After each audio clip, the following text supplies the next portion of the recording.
Hello दोस्तों, study and learn में आपका स्वागत है। दोस्तों, आज हम लोग प्रतिशत परसेंटेज पढ़ेंगे। ये परसेंटेज का पार्ट 2 है। फर्स्ट पार्ट हमने पढ़ा दिया है दोस्तों। उसमें हम लोगों ने प्रतिशत का बेसिक पढ़ा था, कैसे प्रतिशत निकालते हैं, भिन्न को प्रतिशत में कैसे बदलते हैं, प्रतिशत को भिन्न में कैसे बदलते हैं, ये सब हमने पहले वाले भाग में देखा था। आज के भाग में हम लोग देखेंगे तुलना से संबंधित जितने भी प्रश्न एग्जाम में आते हैं प्रतिशत से रिलेटेड, वो सब हम लोग इसमें देखेंगे। दोस्तों, बहुत दिनों से हमारी वीडियो नहीं आई थी क्योंकि कुछ प्रॉब्लम्स आ गई थी, लेकिन दोस्तों आज से आपकी रेगुलर वीडियो आएगी। आपको एग्ज़ाम से पहले हम कंप्लीट मैथ्स पढ़ा देंगे, ठीक है। चलिए दोस्तों, अब हम लोग चलते हैं अपने वीडियो की तरफ। सबसे पहला क्वेश्चन लेते हैं। क्वेश्चन के बेसिस पे हम आपको सभी कॉन्सेप्ट को सिखाते हुए चलेंगे, ठीक है। दिया क्या है दोस्तों, पहला क्वेश्चन दिया है ए की आयु बी की आयु से 25% अधिक है, तो बी की आयु ए की आयु से कितना प्रतिशत कम होगी। देखिए दोस्तों, ये तुलनात्मक क्वेश्चन है, तुलना से संबंधित क्वेश्चन है। प्रतिशत का ए की आयु और बी की आयु में तुलना की जा रही है, ठीक है। तो ए की आयु बी की आयु से 25% अधिक है। अब दोस्तों आप ये देखिए दोस्तों, मान लीजिए ए की आयु दी है और बी की आयु दी है। ए की आयु 10 दी है और बी की आयु 5 दी है। आपको दिख रहा है ए की आयु बी की आयु से कितना ज़्यादा है, 5 ज़्यादा है, और बी की आयु ए की आयु से कितना कम है, 5 कम है। आप ये देख रहे होंगे ए 5 ज़्यादा है, बी 5 कम है, मतलब बराबर ही नंबर है कम और ज़्यादा का। 5 ही ज़्यादा है, 5 ही कम है। इसका मतलब अगर ए का पूछा जाए कि बी से कितना बड़ा है तो 5 बड़ा है। अब बी से पूछ लिया जाए कितना कम है ए से तो बोलेंगे 5। उसी तरह आप ये सोच रहे होंगे कि ए की आयु बी की आयु से 25% अधिक है, तो बी की आयु भी ए से 25% ही कम होगी। लेकिन नहीं दोस्तों, प्रतिशत में ऐसा नहीं होता है। प्रतिशत में वैल्यू बदल जाती है। इसका रीज़न ये होता है कि उसमें तुलना की जाती है, जिससे तुलना की जाती है उससे भाग भी देना होता है। हम आपको कॉन्सेप्ट सिखा रहे हैं, पर ये गलती कभी मत करिएगा कि आप आंसर 25 लगा के आ जाएं। ऐसा नहीं होता है। केवल कम और ज़्यादा में बोला जाए तो ये होता है, नहीं तो प्रतिशत में ये नहीं होता है। चलिए इसका कॉन्सेप्ट सीखते हैं हम लोग। बोल रहा है ए की आयु और बी की आयु में तुलना करनी है, तो आप पहले ए लिख लीजिए और यहाँ हो गया बी। ए की आयु बी की आयु से 25% अधिक है। बी की आयु से ना, आप बी की आयु को 100 मान लो। बी की आयु 100 हो गई। अब क्वेश्चन को सॉल्व करना इजी हो जाएगा। जिससे बोला जाता है, बी की आयु से बोला जाएगा स्टार्टिंग में, जिससे आपको बोला जाता है उसको आप 100 मान लो। अब क्वेश्चन को सॉल्व करो। देखिए ए की आयु बी की आयु से 25% अधिक है, तो बी की आयु से बी क्या है 100 का 25% क्या हुआ, 25 हो गया। 25% अधिक है मतलब बोल रहा है, मतलब 25 ज़्यादा है बी से। 100 है ये बी, तो ये कितना होगा, ए की आयु हो गई 125, क्योंकि बी से वो 25% ज़्यादा है। 100 का 25% 25 हुआ, और बी से ज़्यादा है मतलब ये ए हो गया 125। समझ में आया। अब आगे क्या बोल रहा है, तो बी की आयु ए की आयु से कितना प्रतिशत कम होगी। तो बी की आयु पूछ रहा है कितना कम है ए से। कम तो जाहिर सी बात है दोस्तों, जितना ज़्यादा ये हुआ उतना ही कम ये हुआ, 25 ही कम हुआ है कि नहीं। डिफरेंस निकालो, देखो अंतर निकाल के कितना रहा, 25 आ रहा। पर जिससे तुलना की जाती है, जिससे तुलना की जा रही है, क्वेश्चन में जो प्रश्न पूछ रहा है जिससे तुलना की जा रही है वो नीचे होगा। यहाँ बी की आयु की तुलना की जा रही है ए की आयु से। किससे तुलना की जा रही है, ए की आयु से। तो ए की आयु है किसने, 125। 125 को नीचे लिख दो। जिससे तुलना की जाए उसको नीचे लिख देना है। ये हम आपको फर्स्ट पार्ट में बता चुके हैं। नहीं समझ में आ रहा तो वो जरूर देख लेना। तो आपका यहाँ पे ए से तुलना की जा रही है, तो ये 125 हो गया नीचे, और प्रतिशत निकालना है तो 100 से गुणा कर दो। आया। अब इसको सॉल्व कीजिए। 5 5 जा 25, 5 2 जा 10, 5 5 जा 25। यहाँ आया 5 से कटा, 5 5 जा 25, 5 2 जा 10, ये आ गया आपका 20%। आपका आंसर आ गया 20%। तो क्या पूछा था, बी की आयु ए की आयु से कितना प्रतिशत कम है, तो बी की आयु ए की आयु से 20% कम है। 25 नहीं ना आया, अंतर आया ना दोनों में। इसी रीज़न से प्रतिशत में आपको निकालना पड़ेगा। और ये तुलना में हमेशा तुलना जिससे की जा रही है उसको हमेशा नीचे लिखना होता है, ये याद रखिएगा। नेक्स्ट क्वेश्चन देखते हैं अब हम लोग। पहले क्वेश्चन में थोड़ा सा समय लगा था, कॉन्सेप्ट्स को सीख रहे थे। नेक्स्ट क्वेश्चन से अब आपकी स्पीड बढ़ जाएगी। देखिए दिया है ए की आयु बी की आयु से 25% कम हो तो बी की आयु ए की आयु से कितना प्रतिशत अधिक होगा। तो सबसे पहले आप लिख लीजिए ए और बी।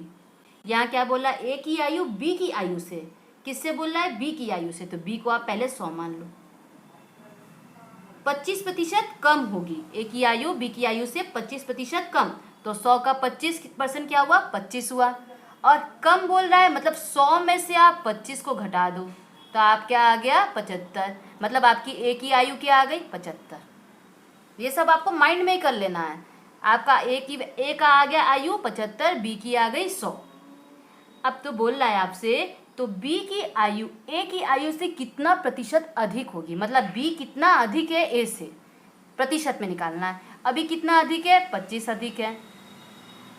किससे बोल रहा है, ए की आयु से बोल रहा है। बी की आयु निकालनी है हमारी, किससे तुलना की जा रही है, ए की आयु से। तो ए की आयु है कितनी, 75, 75 से डिवाइड कर दीजिए और परसेंटेज निकालना है, 100 से गुणा कर दीजिए। सॉल्व कीजिए, क्या आया, 5 5 जा 25, 5 1 जा 5, 5 5 जा 25, 5 3 जा 15, आपका आ गया 100/3%। ये आपका आंसर आ गया। आपकी बी की आयु ए की आयु से 100/3% ज़्यादा है। समझ में आ गया, आपको यही पूछ रहा था। अब नेक्स्ट क्वेश्चन देखते हैं अब हम लोग। तो दिया है थर्ड क्वेश्चन, यदि ए का वेतन बी की वेतन से 25% अधिक है। इसमें भी देखिए तुलना की जा रही है, ए की वेतन से बी के वेतन की तुलना की जा रही है। तो ए का वेतन बी के वेतन से 25% अधिक है तो बी का वेतन ए के वेतन से कितना प्रतिशत कम होगा। उसी तरह से करेंगे दोस्तों, कॉन्सेप्ट यही है आपका। पहले ए लिख लीजिए और यहाँ बी लिख लीजिए। ए का वेतन बी की वेतन से, तो बी का वेतन आप मान लीजिए 100, 25% अधिक है तो 100 का 25% हुआ 25, और अधिक बोल रहा है तो ये हो गया 100 से जोड़ दिए तो 125। ए का वेतन है आपका 125, बी का वेतन है 100, तो बी का वेतन ए के वेतन से कितना प्रतिशत कम होगा। बी कितना कम है ए से, फर्स्ट क्वेश्चन जो किया था वही है, फिर से करके दिखा देते हैं दोस्तों। क्वेश्चन की प्रैक्टिस कीजिए, आपका आंसर तो हमेशा रिपीट होता है एग्जाम में। देखिए ये यूपी टेट 2017 में आ चुका क्वेश्चन है, इसलिए हमने ये क्वेश्चन लिया है। अब पूछ रहा है दोस्तों बी का वेतन एक से कितना प्रतिशत कम है, तो आपका 25 कम है, पहली बात तो आपने ये निकाल लिया। किससे तुलना की जा रही है, ए से तुलना की जा रही है, तो 125 नीचे लिख दीजिए और प्रतिशत निकालना है, गुणा 100 कर दीजिए। इस पूरे को आप सॉल्व करेंगे तो आपका आ जाएगा 20%। फर्स्ट क्वेश्चन आपने किया वही है, बस आपसे वहाँ पे आयु पूछ रहा था, यहाँ वेतन पूछ रहा है, सेम है क्वेश्चन। और ऐसे ही क्वेश्चंस रिपीट होते हैं दोस्तों, इसलिए प्रैक्टिस जितना करेंगे उतना आप इम्प्रूव होंगे। नेक्स्ट क्वेश्चन देखते हैं अब हम लोग। देखिए दोस्तों फोर्थ क्वेश्चन क्या दिया है, बोल रहा है यदि ए की आय बी की आय से 150% अधिक है तो बी की आय ए की आय से कितना प्रतिशत कम होगी। और ये क्वेश्चंस आ चुके हैं एग्जाम में, आपको उसी तरह करना है। पहले ए लिखिए, बी लिखिए, क्या बोल रहा है, ए की आय बी की आय से 150%, मतलब बी की आय से पूछ रहा है तो पहले अब बी क्या हो गया, 100 हो गया। 150% कितना होगा, 100 का 150 होगा।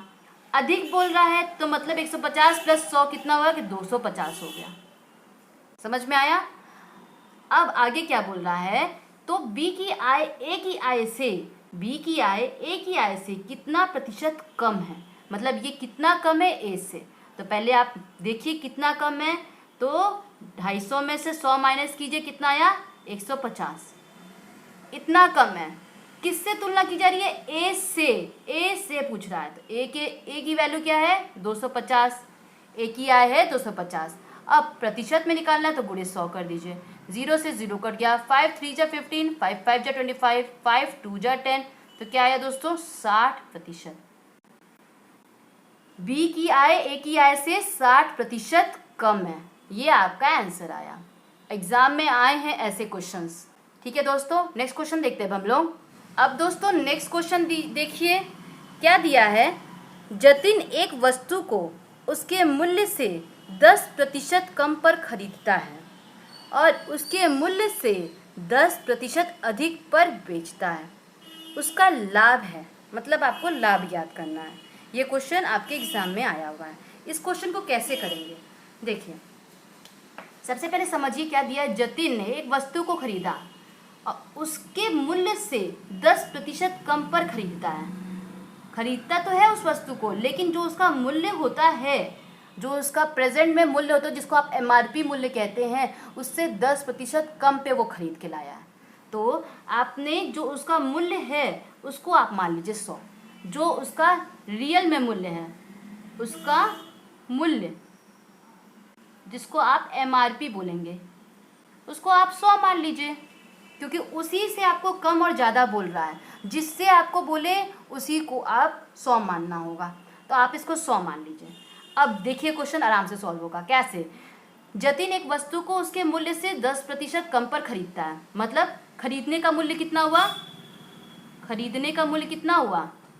मूल्य हुआ उसका 10% कम पर। उसके मूल्य से 100 का 10% हो गया आपका 10, और कम बोलना है 10% कम, मतलब 100 में से 10 को माइनस कीजिए, मतलब 90 पे वो खरीदता है।